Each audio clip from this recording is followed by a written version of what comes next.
Very, very good morning to you. And we are looking at baike. We're looking at baike and we're looking at almost the end. It is clear that plum blossoms express many things for Dogen. They express the unfolding of the true nature. They express also the transmission. And in that part, he quotes his old teacher. My late master, old Buddha, said, "The original face has no birth and death. Spring is in plum blossoms and enters into a painting." The original face has no birth and death. Spring is in plum blossoms and enters into a painting. When you paint spring, do not paint willows, plum, peaches or apricots. Just paint spring. To paint willows, plum, peaches and apricots is to paint willows, plums, peaches and apricots. It is not yet painting spring. It is not that spring cannot be painted. But aside from my late master, old Buddha, there is no one in India or China who has painted spring. He alone was a sharp pointing brush that painted spring. This spring is spring in the painting because it enters into a painting.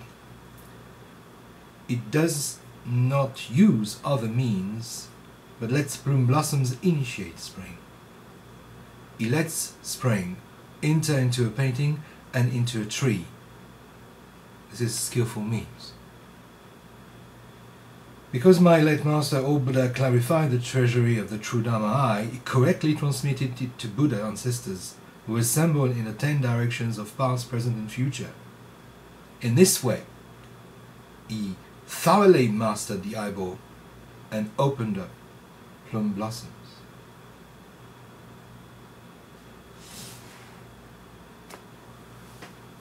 Painting spring. If we want to paint spring, then let's stay there in the spring picture. We might use gimmicks. We might borrow this and that. We might create on the surface an illusion of spring-like sort of atmosphere.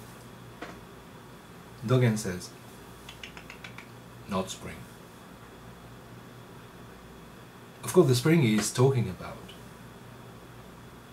is a true realization of the original face. The spring he is talking about is being Buddha. Entering, fully entering Buddha nature and being entered by Buddha nature. That's the spring he's talking about. But even though he's talking about that spring, that particular spring, what he says about spring as a picture is entirely valid and very profound. To paint spring, you have to become spring. One spring paints, spring is. Whatever the gimmick, no gimmicks necessary.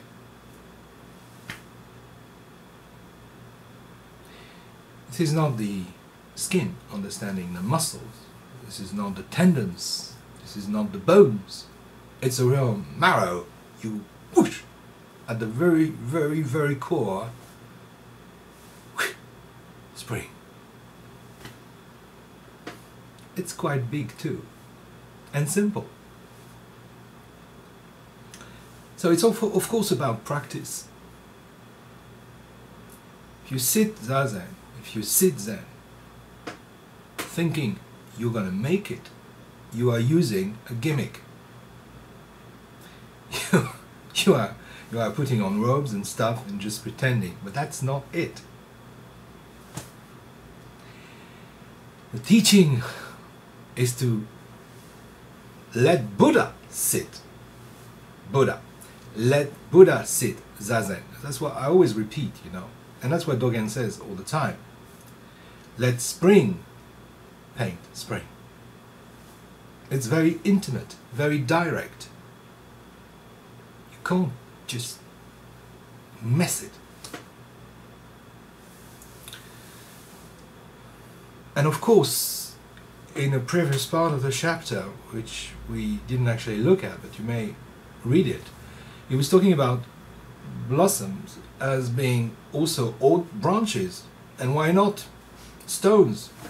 Rubbish! Blossoms doesn't actually limit to itself to blossom. It's got a unfolding quality that touches everything. So is our practice. As we sit, as Buddha sits us, and sit this, we walk in life, and this is itself also a practice. So it's not contained, limited. Not contained and limited in space, in time. Therefore, when he mentions the old Buddha, the old guy on the Vulture Peak, transmitting to Mahakasyapa, Dogen actually says that through one blossom being given, all blossoms given. And that applies to our practice.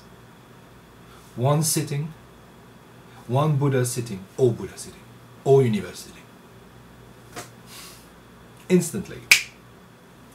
You don't actually have to think about it. You don't have to believe it. You don't have to worship it. Not send prayers or put incense to it. All you do is do it. That's the power. To surrender to the action of Buddha sitting you. Of course, there's things in the way, and we are in the way. Our little agendas, our little, you know, we fabricate things. We like to have a word and say, hey, I think the form is full of this. My head is full of this. We are, as human beings, full of opinions. And we are full of habits and opinions when we sit as well. So in a way, rubbing ourselves against texts and against a teacher and living the life we have with the problems we have is an opportunity for us to let go of these opinions, to let go of these resistance, and fully let Buddha enter our sitting, our life.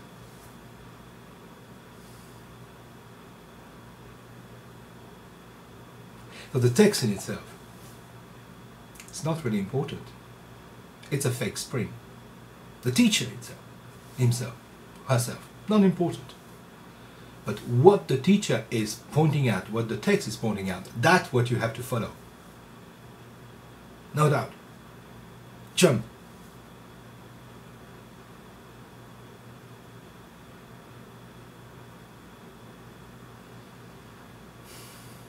Plums, peaches, apricots.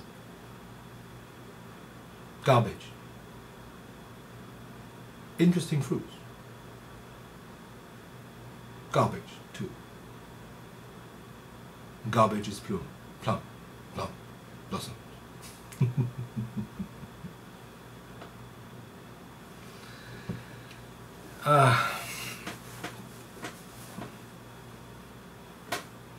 I wish you a wonderful time and wonderful practice.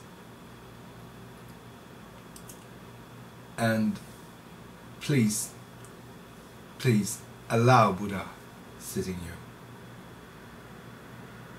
Just allow this reality to become your flesh and blood. Take care.